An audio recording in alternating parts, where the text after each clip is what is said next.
like you. Lord, we honor you. Lord, we adore you. Lord, we reverence your name. Lord, we appreciate you. Thank you for preserving our lives. Thank you for sustaining us. Thank you for your plan for our lives in the present and your plan for our lives in the future. Blessed be your name, Lord. Lord, we declare your majesty. You are the Alpha and the Omega, the beginning and the end. No one can stop you. Whatever you are set to do in our lives, we know you will start and know you will complete in the name of Jesus. Amen. Lord, we commit ourselves into your hands. Let your engrafted word, let it enlighten us, O God. Amen. Let your word establish our path. Amen. Let your counsel be done. Let your will be accomplished. Amen. In the mighty name of Jesus. Amen. Holy Spirit, Lord, I ask you, God Almighty, that you will help me. Amen. Blessed be your name, O God. Hallelujah. In Jesus' mighty name we are praying. Amen. I don't know who this word is meant for, but the Lord is saying to someone that you will be faithful over your life. Amen. And I was trying to look at a reference, and I got into Hebrews chapter 3. The Bible says in verse 1 and 2, wherefore, holy brethren, partaker of the heavenly calling, consider the apostle and high priest of our profession, Christ Jesus, who was faithful to him that appointed him, and also Moses was faithful in all his house. And it goes on in verse 6, but Christ as a son over his own house, whose house are we, if we hold fast the confidence and the rejoicing of the hope firm unto the end. As long as you hold on to this God, the Lord will be faithful over your house, over his house. And the Bible says we are the temple of the living God. The Lord will be faithful over you. Amen. The Lord will be faithful over your body. Amen. The Lord will be faithful over your life. Amen. The Lord will take care of you as Moses took care of God's house and he was faithful. The Lord will be faithful over you to protect, to take care, to sustain you throughout the journey through this year in the name of Jesus. Amen. And if you are here, you have been doubting. You've been doubting God in whatever form of it. Please don't doubt God. Just hold on to this God. He will never disappoint. Amen. He will never put to shame. Amen. He's a God that is always standing by to prove himself. And I know he will prove himself in your life in the name of Jesus. Amen. Praise the name of the Lord. Hallelujah. Praise the name of the Lord. Hallelujah. Our God is good. All the time. Our God is good. All the time. Praise the name of the Lord. Hallelujah. When we start depending on technology, sometimes technology can be a distraction. This morning we are going to be discussing waiting, washing, and walking for him. Waiting, washing, and walking for him.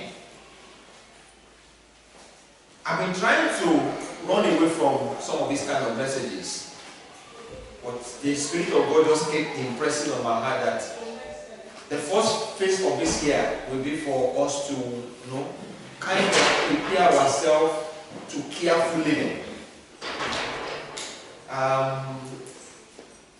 It might not be the kind of messages you may want to hear, but as soon as we walk with God, and as soon as we seek his face, as soon as we seek his kingdom and seek his interest, those other things that we think we run after, they will chase after us. Hello? Those other things that we think we are running after, they will be the one chasing after us. The blessings will come after you. As you serve him, as you seek his face, as you please him, the blessings will come after you. They will locate you. It is just the simple logic of the kingdom. The Bible says, seek ye first the kingdom of God and his righteousness, and every other thing will do what? Will be added unto you. So maybe that's one reason why the Lord is taking us on this direction. So that we can walk with Him and serve Him and please Him through this year. So we're going to be discussing waiting, washing, and working for Him. Acts chapter 1 verse 6 to 11. Acts chapter 1 verse 6 to 11. When they therefore were come together, they asked of Him, saying, Lord, wilt thou at this time restore again the kingdom to Israel? And He said unto them, it is not for you to know the times and or the seasons which the Father has put in His own power. But ye shall receive power after the Holy Ghost is come upon you, and ye shall be witnesses unto me in both in Jerusalem, in Judea, in Samaria, and to the uttermost part of the earth. And when He had spoken these things, while they beheld, He was taken up, and a cloud received Him out of their sight. And when they looked steadfastly towards heaven as He went up, behold, two men stood by them in white apparel. In verse 11, which also said, ye men of Galilee, why ye stand gazing up into heaven? This same Jesus, which is taken up from you into heaven, shall so come in like manner as you have seen Him go into heaven. And I'll just kind of put a point there. It is not our business washing up at the times. It's not our business concerned about the sins, the signs and the season that we are in. But it's our business to be careful how we live in this season. I know we are getting to a time where people will ask us, where is the promise of His coming? You'll be saying, Jesus is coming, Jesus is coming. Why has He not come? They said it will come 2000. Now it is 2020. Why has He not come? It is not our business. It is not in anybody's agenda. God has not informed anybody that is going to come now or come next time. But He calls us to be carefully living or live carefully as we see the day approaching, because it can be the next moment. The Bible says He will come like a thief in the night. If a thief will know or knows exactly when, if the householder will know when the thief will break in, we will definitely prepare. But now we don't know when it's going to come. So what do? We should just keep preparing. And I know the Lord will help us as we prepare for His coming. We will not miss it. Amen. We will not be left behind. Amen. In the mighty name of Jesus. Amen. Mark chapter 13 verse 31 to 37.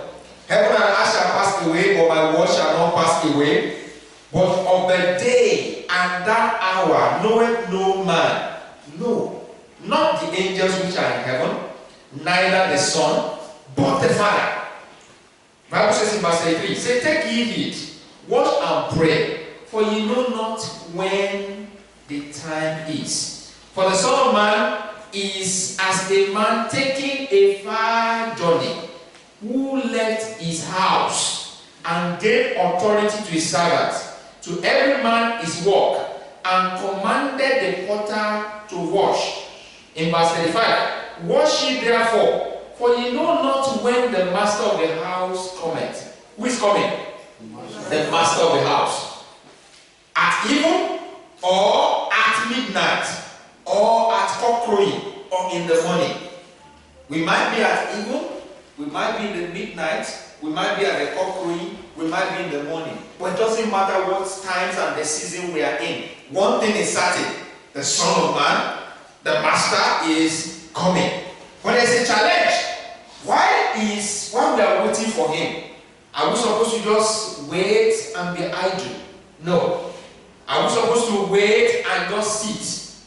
No. Sometimes when you wait and just sit, in the process of time, sleep will come. Are we supposed to be in a state of sleeping? Are we supposed to be in a state where we are careless? Not all of these questions are no. We are supposed to be waiting, watching carefully, and working for Him. The Bible says in that place, when the Son of Man has taken on a journey, Jesus Christ has taken on a journey to be in heaven with His Father. He left His house. He left the body. And if he has left us behind, the reason why he left us here is because he has an assignment for us. He gave authority to his servants. The first question we ask ourselves, are you a servant? Are you a servant? Are you one of the servants? And if you are one of the servants, he has given you a work to do. One, you need to discover what work he has given you to do. Are you doing that work? Am I doing that work? And if he has given us work as well, he has even given some people to do what? As potter, to be washing. Some people will washing, but everybody is working. But everybody also supposed to be washing. Praise the name of the Lord. Yeah. Some specific people have been given as potters. There are men that will sound the alarm. There are some men that will be blowing the trumpet and say, hey, we need to be careful. We need to be watchful. No, they are just looking at things and telling us. And if you know, there are some men and women of God that have been given to understand the season and the times we are in. And they can tell you there are some things that are happening. And eschatology and some of those other things that, But the bottom line is that whether they are the potter or we are the workers or the servants, everybody is doing something, preparing ourselves for the master, making us ready for the soon return. He said, what he says to one, he says to all. What he says to the servant, what he says to the potter, what he says to the other servant. He says they should do what? Wash. Are we washing?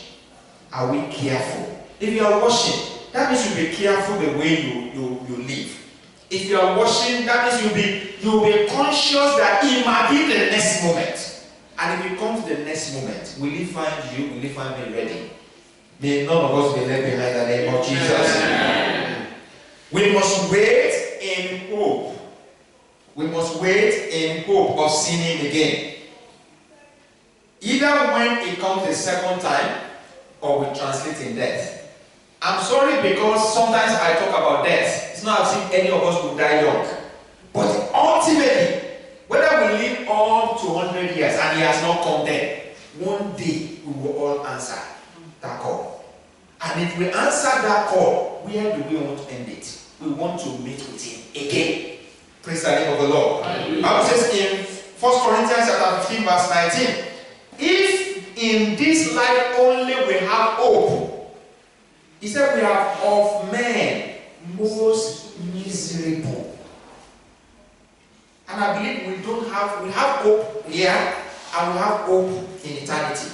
Praise the name of the Lord. Amen. The Bible says also, if we continue down the line in that same chapter 15, verse 51 and 52. Behold, I show you a mystery. We shall not all sleep. We shall all be changed. Who shall be changed? All of us.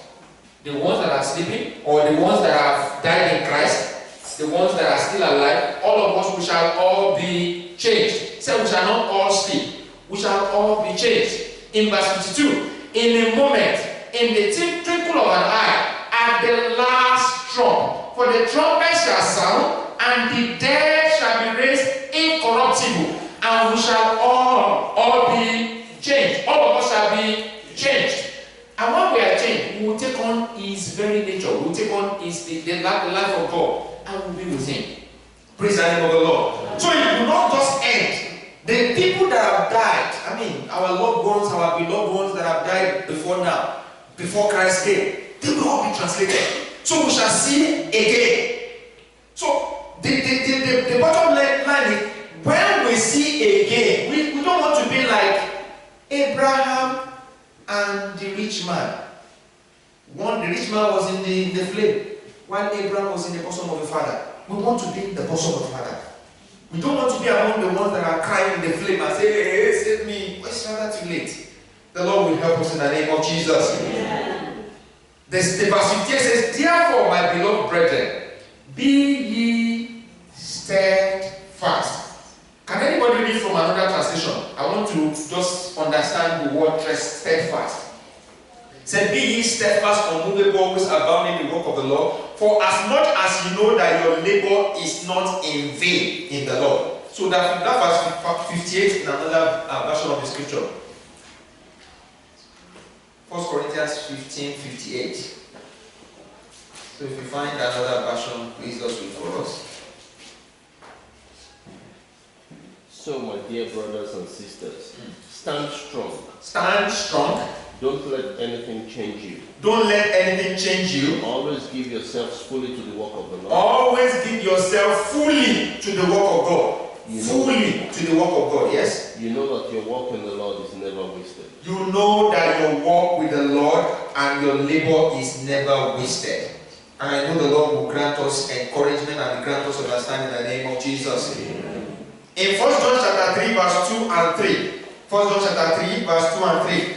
Bible says, beloved, now are we the sons of God, and it does not yet appear what we shall be. But we know. Say, I know. I know. We know. We know that when he shall appear, we shall be like him, for we shall see him as he is. And in verse 3, it said, every man that has this hope in him, we must have hope. We must have hope. The hope of seeing him again. The hope of seeing him again. He said, every man that has this hope in him purified himself. Is it God that will purify you? Is that what that scripture is saying? God purify me. He said, every man that has this hope in him does what? Is our role to do what? To purify ourselves. So part of the mandate to wash is also to consider the way we live. We cannot afford to live anyhow. We cannot afford. We were in the world, but we are not of the world. We are in the world, we are not of the world. And we were like the world. We were like that before. Now we have been changed. Bible says, no, that we are now, all things are passed away, behold, all things have become new. We are supposed to live a new life. A life that is different from what we were doing before. Praise the name of the Lord. Amen. The Lord will help us in the name of Jesus. So we need to purify ourselves, even as he is pure. Every man that has the hope of seeing him must do what? Purify himself as he is pure. Acts chapter 2 verse 36. We're going to read a lot of passages, and I just want to establish these things from the scripture rather than for me to just be admonishing you. Acts chapter 2 verse 36. The Bible says, therefore let all the house of Israel know assuredly that God hath made that same Jesus, whom you crucified, both Lord and Christ. And that is one important thing. He left us as servants with authority. The Lord has authority. He left that authority, the master left that authority with the body. He left that authority with the church. He left that authority for you and for me. To exercise authority because he is the Lord and Christ. Christ means the Messiah, the anointed one. He left the Messiah, the anointed one, left the authority for us to operate here because he is coming back. While we are waiting, we should do what? Operate here because he is coming back. Praise the name of the Lord. Amen. And when we go into Acts chapter 3 verse 12 to 13, we know that account very well when the man by the beautiful gate was healed. And the apostle, Peter was challenged, and he had to preach and he had to say something.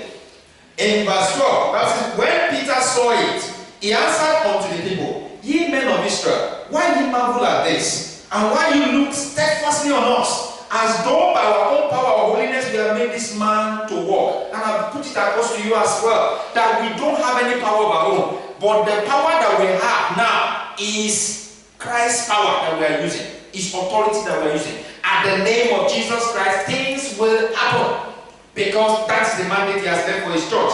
So while we are waiting, we are working for him. We are calling on his name. And when we call upon the name of Jesus, things will happen. Things will happen. Praise the name of the Lord. The Bible says in this place that the man by the beautiful gate was healed. And in verse 13, the Bible says, the God of Abraham, of Isaac, and of Jacob, the God of the Father, has glorified his son Jesus, whom you delivered up and denied in the presence of Pilate, whom he was determined to let, when he was determined to let him go. And in verse 16, his Bible says, and his name, through faith in his name, has made this man strong. His name, through faith in his name, and through faith in his name, because you have the name of Jesus, and because you have the faith in his name, that name will do what? It will work for you.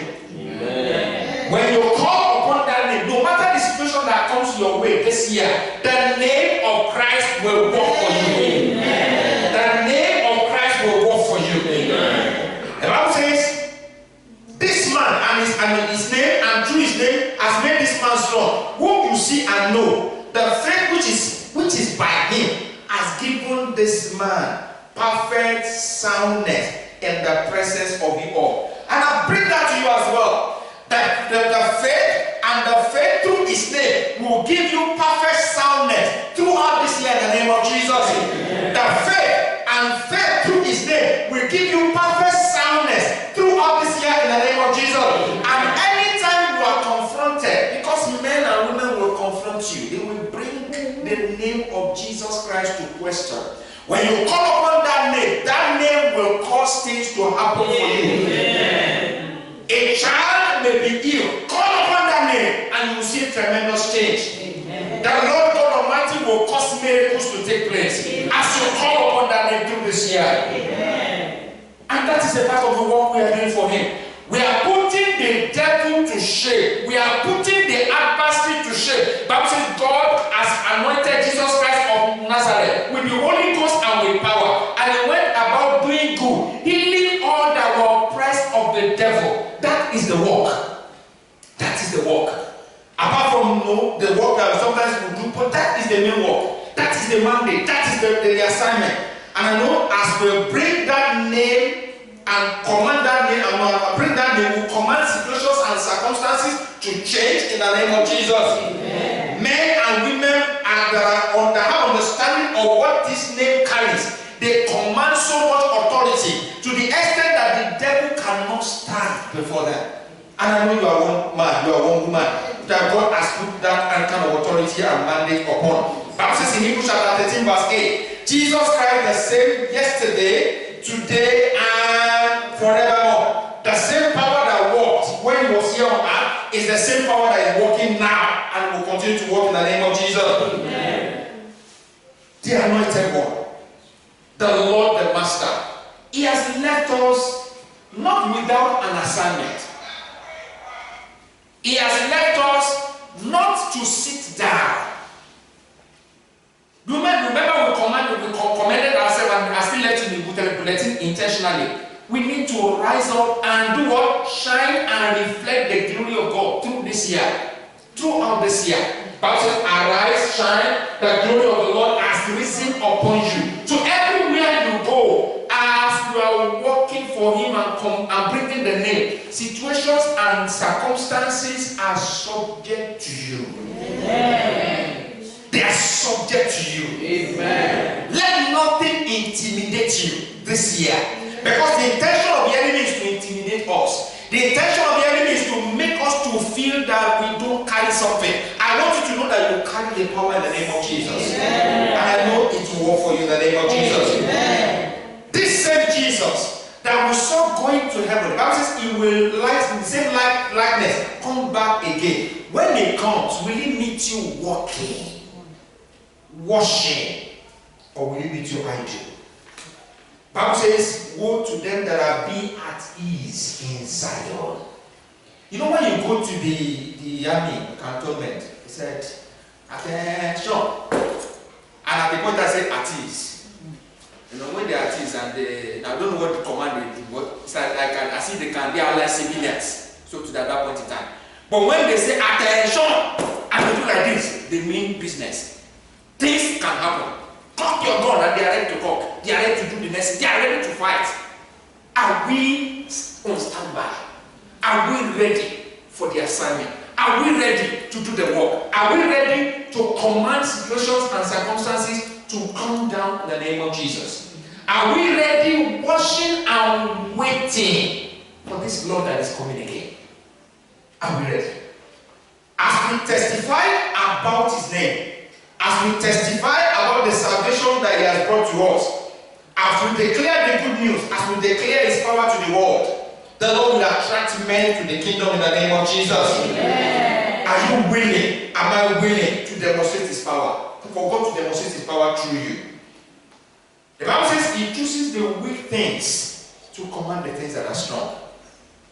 He chooses the things that are not noble to bring things that feel that they are something to nothing. God is not a respecter of person. God is only a respecter of people that have faith in him.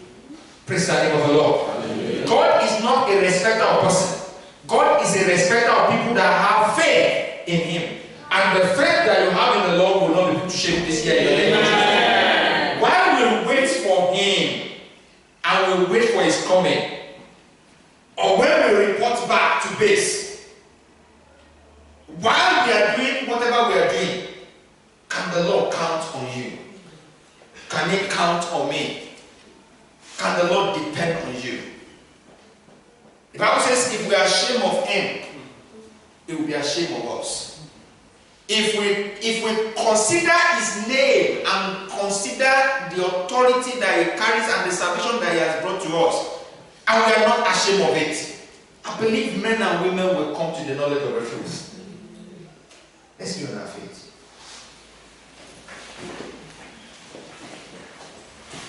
The master has left his house. Are you a servant over his house? Are you faithful over God's house? Are you one of the ones that he can depend on? Are you bold and confident to declare his name? Is anything intimidating you? Is anything a challenge that you feel that name cannot sort out? First, I want you to talk to God about yourself. The Bible says this same Jesus is coming back. But while he's coming back, are you waiting? Are you watching? Are you working for him? If you can't answer the 3 questions and say, I am waiting for him, I am watching for him, I am working for him, Lord, have mercy on me.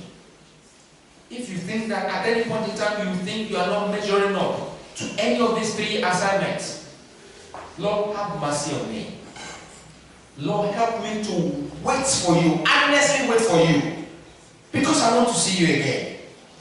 Help me, oh God, to watch for your coming.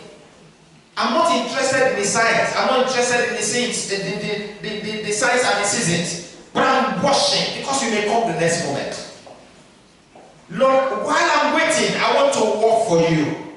Have I been idle? Have I been sitting down? Have I not considered there is something to be done in the kingdom? I need to do it. I need to fall in line. Lord, help me. Help me. Strengthen me. If there's an area of weakness, strengthen me. Have I been considering myself? I'm just thinking about myself. Me. I'm not thinking about your kingdom. Lord, help me. Help me to amend my way. And secondly, we're going to pray to God. Because that name of Jesus worked for others, it must work for me. It must work in my life. It must work through me. So I want you to tell the Lord, Lord, let that name work in my life. Let that name of Jesus work in my life. Whatever it is that the adversary has put in place, let that name change it now. Let that name change that situation. Let that name work for me. Let it work for me. Because if it works for me, I will be bold and confident to declare that name to situations and circumstances. Let that name work for me. Let my situation change. Let my circumstance change. Those things that have been clouded in the last year, Lord, take them out of the way. At the name of Jesus. At the name of Jesus, I command that thing to go. Command that thing to go. Whatever it is that the enemy has brought and shown to me and is making my faith to be shaky, Lord, let that situation go. Because I want to have confidence in your name. Let that name work for me. The same Jesus over his house, is faithful over your life. He will take care of you, he will take care of me. Let that name work for me. Let that name work for me. Father, we thank you. Father, in the name of Jesus, I commit your people to your hands. Every man, every woman that have been under the sound of my voice. Lord, I ask, oh God Almighty, in the name of Jesus, everything that have been a rock of offense, that have been a trouble, that have been a challenge, that the enemy has put upon them to affect them, I command those things to be broken down. Everything that has troubled their faith, that has troubled their heart, I command those things to leave now. I ask, oh God Almighty, that at the name of Jesus Christ, according to your word, you said, let every knee shall bow. I command those knees that needs to bow to begin to bow now. Every situation that has defied the hands of man, because they cannot defy you, because they cannot defy the name of Jesus, I command those situations to go now. Every doctor's report will tear them. Every doctor's report will tear them. Every negative report will tear them. In the name of Jesus, we ask, oh God, let the tide change. Let the tide change. Because we are working for you, we are washing, and we are waiting for you. We know you are faithful over your house. Father, my God, Father, we ask, oh God, let your counsel be done in our lives. Let your will be accomplished in our lives. Let your kingdom come here on earth. Let your purpose be accomplished in our lives. Most importantly also, grant us confidence, Lord, to declare your name. Because we have faith in your name, let your name work for us. Work to us, and cause your will to be done. Blessed be your name, O God. In Jesus' mighty name we are praying.